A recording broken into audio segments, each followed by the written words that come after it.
heard the saying, money is the root of all evil. I'm pretty sure you're familiar with that term. Money is the root of all evil. But what if I told you that is not the truth? Many people misquote that scripture. Some people will say, even Christians will say, the Bible says money is the root of all evil. But the Bible states that the love of money is the root of all evil. So if you love money more than God, that's when it's become evil, because that money is controlling you and is driving you further away from God instead of you loving on God, trusting Him, because He is the source of that money. He is the provider of that money. Now you are putting the money over Him. Matthew 6 tells us that we should choose to serve either God or we decide to serve money. So with that being said, money is not the root of all evil. It is the love of money that is the root of all evil. Today, I would like to talk about financial literacy, the basic fundamentals. Many of us have only two accounts. When it comes to savings, when it comes to money, we only have two accounts. And those two accounts is, one of them is checking account. We have checking account. How many people you know have checking account? If you live in the United States, or even if you live outside of the United States, a lot of people have this particular account. We are very much familiarized with this account, checking account. And the checking account is pretty much a very basic account where your paycheck is deposited in there, and then you decide whether you want to pay your bills from that account or you want to do whatever it is that you want to do with that particular money from that account. Right? You pay your mortgage, you pay your car note, you pay your phone bill, you pay your credit card debt, you pay your child school fees, whatever it is that you want to do from this checking account, it's up to you. But most of us have only this account. Some of us have the basic savings account where we deposit money into to save for a future need, a future want, a trip, a home, a car, or maybe your phone broke, you want to buy a new phone, so you have money in this savings account. So people only have one checking account and one savings account, and this savings account, they use it for pretty much everything. They don't divide the money into different portions and separate it into different accounts. They use this one account, this one savings account for everything. So if the mortgage is, you run a live with your mortgage, your check is not enough, you go and take money from there. Your car breakdown, you take money from there. Somebody in your family is broke, you go and take money from there. Your phone broke, you take money from there. Everything comes from this account. Everything. So all of your life savings is literally in this account. So if this account diminish, that means you will also not have money at all, because you keep on withdrawing. If you're not adding more to it, you pretty much most likely would be like down to zero in this particular account. So most of us are only familiarized with checking and savings. Some of us are not even familiarized with checking and savings. But what if I told you there's a third account that we need to be familiarized with, that will put less burden on our savings account, that we don't need to go to our savings account for every single emergency need. And we have to learn to distinguish between an emergency versus a non-emergency. Taking money from your savings account to go shop at the mall for a dress that you don't need, that is not an emergency. Versus your phone broke and you need the money and you don't want to use a credit card, that's more of an emergency because you don't want to put yourself in debt. So you have the money stored up. And so you're going to go take that money and use it to buy your phone because your phone is important. You need your phone for work. You need your phone for people to call you. That's your way of communication, right? So some of us, we don't even have this emergency phone account. That's the third account most of us do not have. We have the checking, we have the savings, but we do not have an emergency phone account. An emergency fund account is that account that is called the rainy day fund account. And sources had told us that it is important for us to save 3 to 6 months worth of expenses. So if we were to lose our jobs, God forbid, the money that we store up in here should be able to cover us from the 3 to the 6 months, because most likely we are able to find a job or to get hired before the money runs out. That is the importance of this particular emergency fund account. An emergency fund account can also be seen as your boiler broke in your home. You use that money, you take some of that money from your account to pay for the boiler, right? Your car break down, you use some of the money to pay for the expenses of the car. It's a account also that you add all of your expenses. So if you spend $2,000 every month, for example, some of us spend way more than that every month for all of our necessities. So you have car notes, you have rent or mortgage, you have phone bills that you got to pay, you got internet bill, you got all of those things that you need to pay for, right? So if you pay $2,000 every month for pretty much everything in your house, that's probably even including food. You pay for everything that is of necessity, the needs, not wants, needs. You take that $2,000 and you times it by 6. So that is supposed to give you the amount of money that you are to have in that emergency fund account. So that if anything should happen, God forbid, you will have that money stored up. You will have that money stored up for you to back up on until you can find a new job, until you can find a new adventure, or until you can find something to do with your life. At least you will be covered up. All of your expenses will be covered up. That is the importance of this account. This account is not when you want to go to the mall, not that when you want to go, splurge, you want to go to a dinner with your friends and you don't have the money to go, this account it shouldn't be touched until it is an extreme emergency. The next account I would like to talk about that someone else I familiar with or may not be familiar with, depending on which part of the world you are watching this video from. There is this thing called retirement. We all talk about retirement. I can't wait to retire. I'm going to retire at 65. Some people are even saying they want to retire at 40. Some people are saying they retire at 70. Some people are saying they retire at, whatever age you decide to retire. At the end of the day, your retirement is solely based on you. So if you don't do the work right now, you're going to suffer for it later on. The first retirement account that we are all familiarized with is called the 401k. This 401k is given to you by your job. When you get hired, some of the benefits that a company may give to you in order to lure you to work for them, they will say to you, we are going to match whatever you put in your 401k.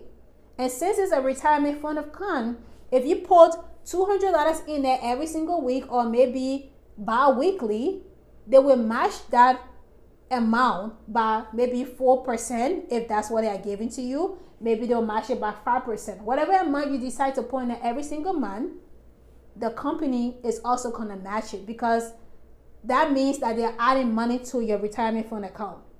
And this particular account can also be invested. The money that you're putting into your 401k can also be invested into stocks and bonds and all of those things, but you have to ask questions. And what I don't like about the 401k is that when you retire and you begin to withdraw money from your 401k, guess what happens? This money is taxed. So if you supposed to be collecting $2,000 every month from your account, every time you take that $2,000 of your account every month when you retire, the government tax that $2,000. They take that percentage off. And that's why I really don't like 401k. It's a good thing to have to start off with, but there's another account I will be showing to you, I will be talking about, that you can easily roll over whatever money that you have in this 401k over to that particular account. and so that when you retire, you can fully enjoy your money with no tax being taken off. Also, we have pension. So pension is a little bit different for a 401k. Pension is pretty much stating that if you work for a company for a certain amount of years and you stay with that company, when you retire, that company is going to be giving you money every single month for your retirement. They are going to be giving you, let's say if they're giving you $2,000, you will continue to receive that $2,000 every single month until you die. That's what a pension is. Whereas a 401k, you may run out of your 401k depending on how much you have in it over the course of the time you have worked. You may run out of it, but a pension you cannot run out of. You cannot run out of a pension. They will give you that $2,000 every single month. If that's what you are entitled to, they will give it to you until the day you die. That's the good thing about pension. So if you hear about pension on your job, make sure you ask for it. Make sure you ask how many years I have to stay at this job in order for me to receive the pension. Should I stay until retirement? Make sure you ask, because sometimes when you leave the job, the pension also leaves with the company. You don't leave for the pension. So you have to know the requirements and what they require of you. Then you will have Roth IRA. This account, the Roth IRA, is an individual retirement account. So the Roth IRA is an individual retirement account. This account is it's becoming more popular, but a lot of people still don't know about it. This account right here is literally telling you that you can save as much as you want, and when you retire, guess what happens? No tax is going to be taken off your money. So every year, if you invest your money into Fidelity, if you get a Roth IRA account with Fidelity limit every year is for you to put $7,000 in that account every single year. So from January to December, you should have at least $7,000 in there. So every month you put like $500 and something in there every single month in order for you to reach that amount at the end of the year. And this particular account is an investment account. So you can take some of your money from this account and invest it into stocks, into bonds. You can invest it into ETF. You can invest it into the S&P 500 companies, meaning the top 5 companies in the world. That if anything should happen, for example, like Google, if something happened to Google, you will still have money on the other side from Apple. You will still have money on the other side from Facebook. You know, those top companies that cannot easily be crashed down, that cannot easily be, destroyed. So, and you can also hire somebody, which Fidelity does. They have an account called the Fidelity Gold Fund, where you have an investor that invests your money for you until you reach a certain amount, and then you will begin to pay some money to them to be able to help you do that every single month. So once you reach the 20,000 mark, you can give a little amount of money every single month for them to help you to continue to invest. So this account, when you have a 401k, you can roll your money from the 401k into this account. They have another account called the rollover RA, Roth IRA. You can roll that money over and then roll into this account. So you won't be taxed. The only time you are going to be taxed from this account is when you decide to withdraw before your retirement age.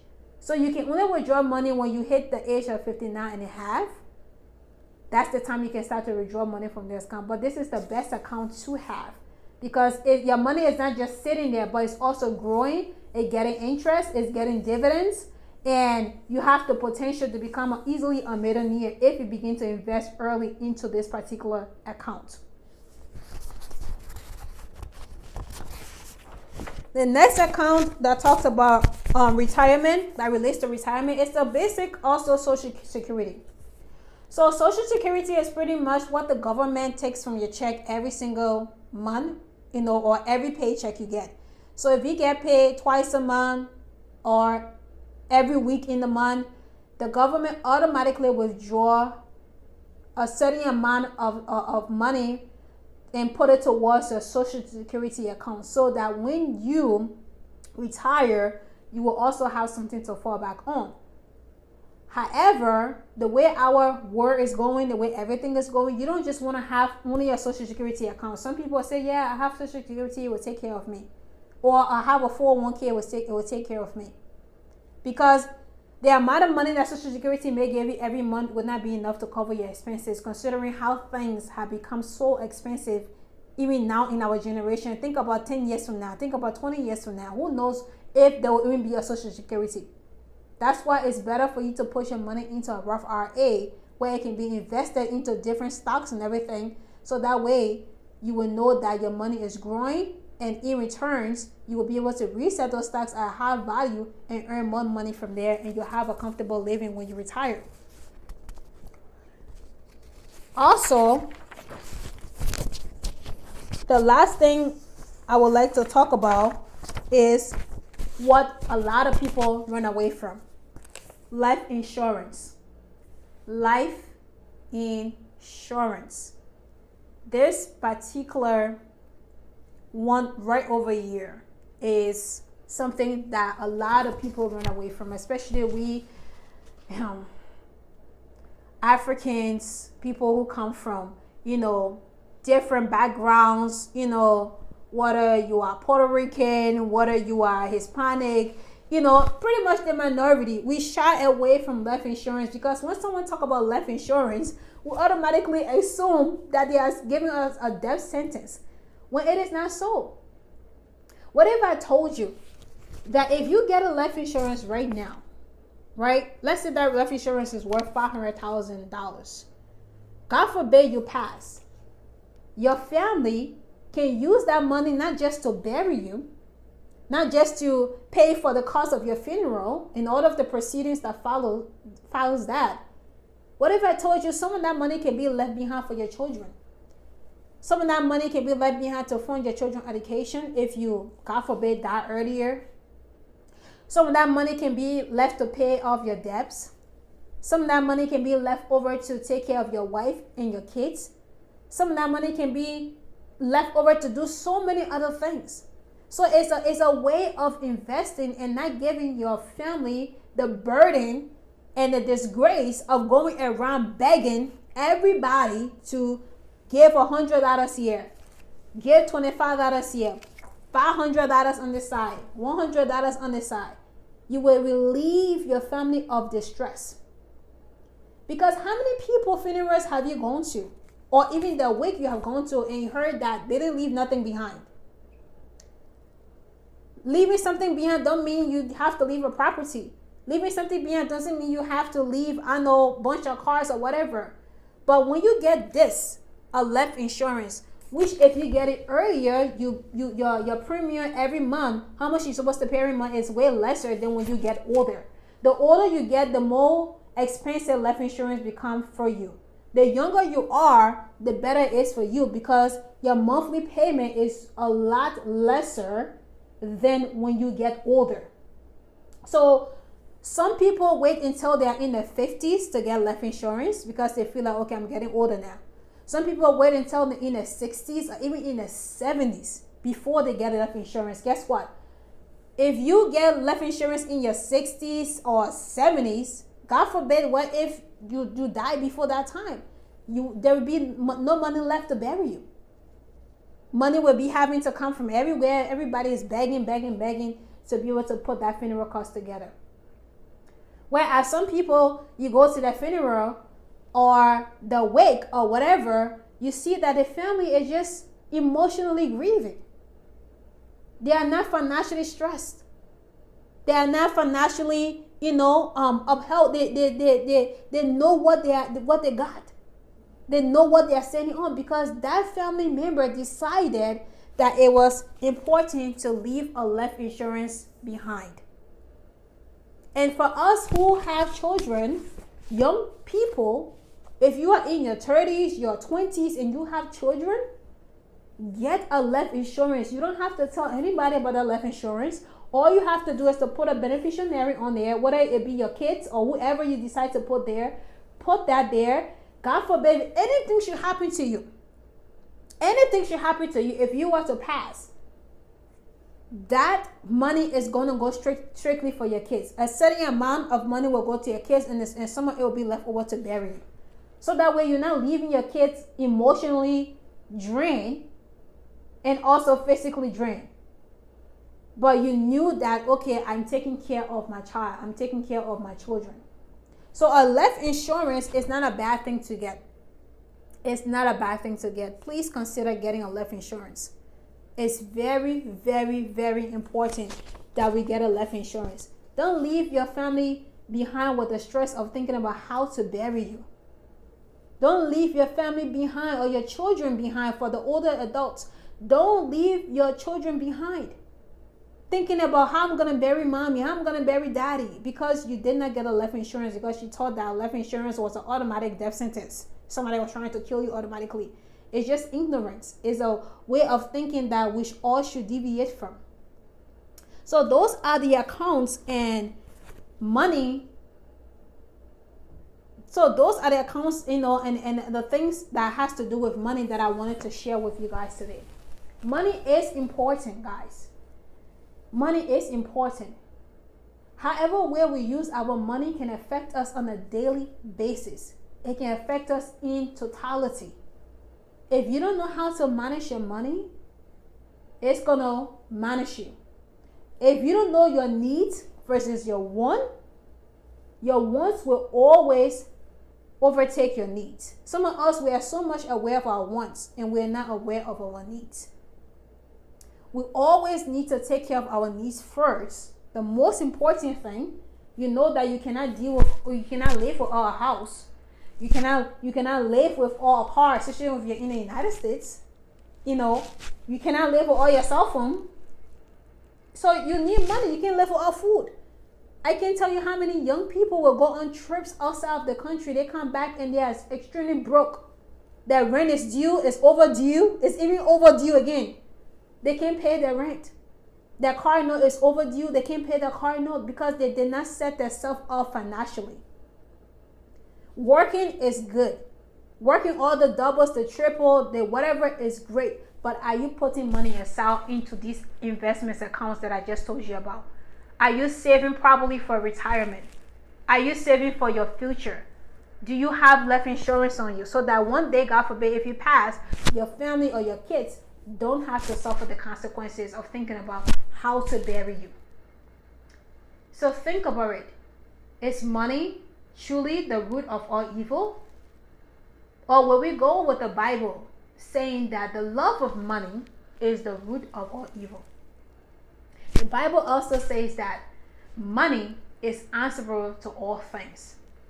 So without money, we can do in this world. Please consider how you best use your finances. Please consider how you best invest into your future self so that your retirement can be great, and so that when you do leave this earth, your family also do not suffer. I want to say God bless you. I'll see you in my next video. Peace out.